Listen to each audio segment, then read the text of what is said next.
Datuk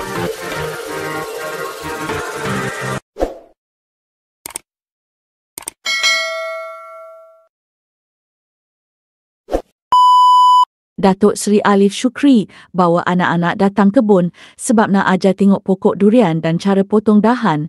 Sebelum tu, sarapan dulu atas bukit dengan keluarga. 3, 2, 1, jump! Terjatuh! Yeay!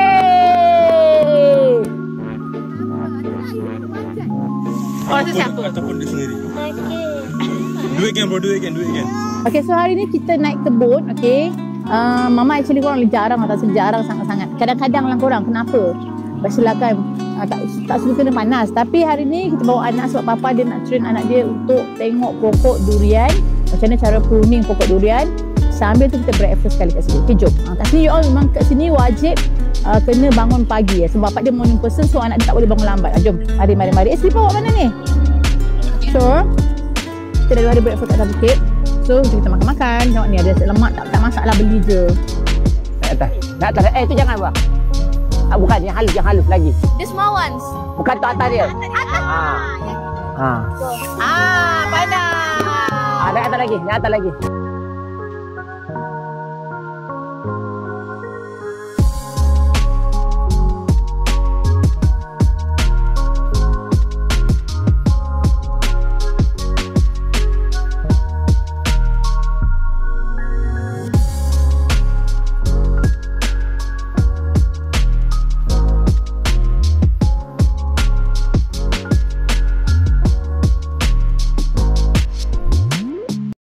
Thank you for watching.